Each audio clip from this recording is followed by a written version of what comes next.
As far as the ruling on drugs is concerned, Allah subhanahu wa ta'ala is very clear in Surah Maida, chapter number 5, verse number 90. Ya ayyuhan nasu inna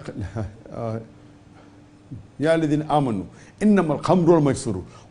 O you believe, most certainly intoxicant gambling. Wal ansabu wal azlamu, dedication of stone, divination of arrows, rijsum min shaitan. These are Satan's handiwork. Fashtanibu lakum tuflihun. Abstain from the handiwork that you may prosper.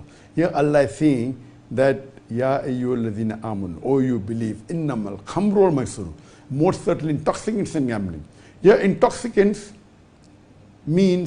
doesn't only mean alcohol. It means all sorts of intoxicants, including drugs. So anything which intoxicates you, which makes you lose your senses, whether it be alcohol, whether it be whiskey, whether it be drugs, are haram. So this verse prohibits a person from having drugs. The question posed is that I am a drug addict, and how can he prevent himself from stopping this addiction? Number one is that you see to it that you read the Quran. You read the Quran along with understanding. Read the translation of the Quran in the language you understand the best. The Quran is a healing for mankind.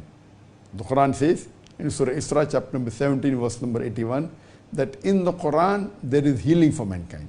So number one would be that you read the Quran along with Arabic, even the translation, and many a times it will open up your doors. At the same time, the Quran says in Surah Nahl, chapter 16, verse 43, and Surah Anbiya, chapter number 21, verse number 7, Fas'alu ahli dhikri in kuntum la ta'lamun. If you don't know, ask the person who's knowledgeable. So what you have to do is you have to go to an expert, go to a medical doctor who's expert in de-addiction. So there are people, there are specialists who are expert in de-addiction. So when you go to the specialist, they will tell you, they will guide you how to try and de-addict yourself from the drug that you're addicted to.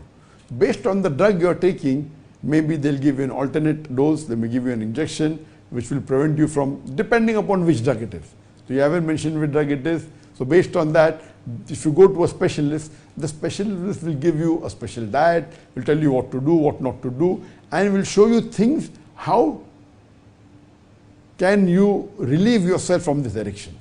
But as I said, number one is the Quran. See to it that you offer salah. But naturally, when you are intoxicated, you can't offer salah. You should not read the Quran. So when you are sober, when the effect of intoxication is not there, then see to it that you read the Quran, you offer the salah, and you ask Allah for help. The best person to solve your problem is Allah subhanahu wa ta'ala. And when you ask Allah to help you, see to it that you pray to Him in your sujood, in your tahajjud. You pray your tahajjud in the last 1/3 of night. In your sujood, you ask Allah subhanahu wa ta'ala to relieve you from this addiction. And inshallah, Allah will help you. While you're doing this, while you're praying, while you're reading the Quran, while you're offering salah, while you're seeking Allah's help, at the same time, even go to a specialist, he will tell you ways how to rid yourself from this drug. And inshallah, pray to Allah subhanahu wa ta'ala, may you get de-addicted and see to it that Allah stops you from this addiction which is haram.